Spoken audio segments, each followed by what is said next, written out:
Rubber tree आहे, याचं रोप झाडावरच तयार करण्याचा एक प्रयोग करून पाहतो आहे. अशी इथे ड्राफ्टिंग केलेली असं ज्या ठिकाणी कट करायचं त्याच्यावर थोडं साल छिलून घ्यायचे, त्याला थोडं ॲलोवेराचं गर लावायचं आहे. ॲलोवेरा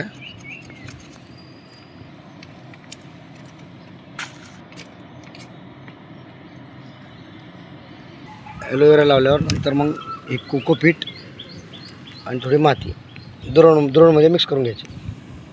आता इथे आमच्याकडे लाल माती उपलब्ध असल्यामुळे लाल माती घेतली, चांगली असते लाल माती. आता इथे पेस्ट करायची. या पद्धतीने चारीकडून माती लावून घ्यायची. माती लावल्यावर असं द्रोण लावून घ्यायचं, वरून कवरिंग, आणि चिकटपट्टीने पॅक करायचं, पेस्टिंग करायची सगळे.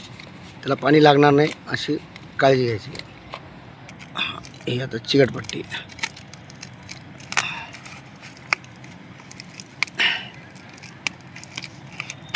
हां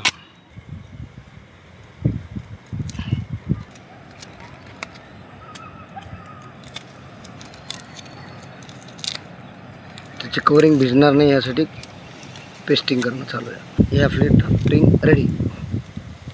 त्याला आता 8 ते 10 दिवस मुळ्या फुटायला लागतील. मग इथून एक स्टेम कट होऊन हे प्लांटेशनला रेडी.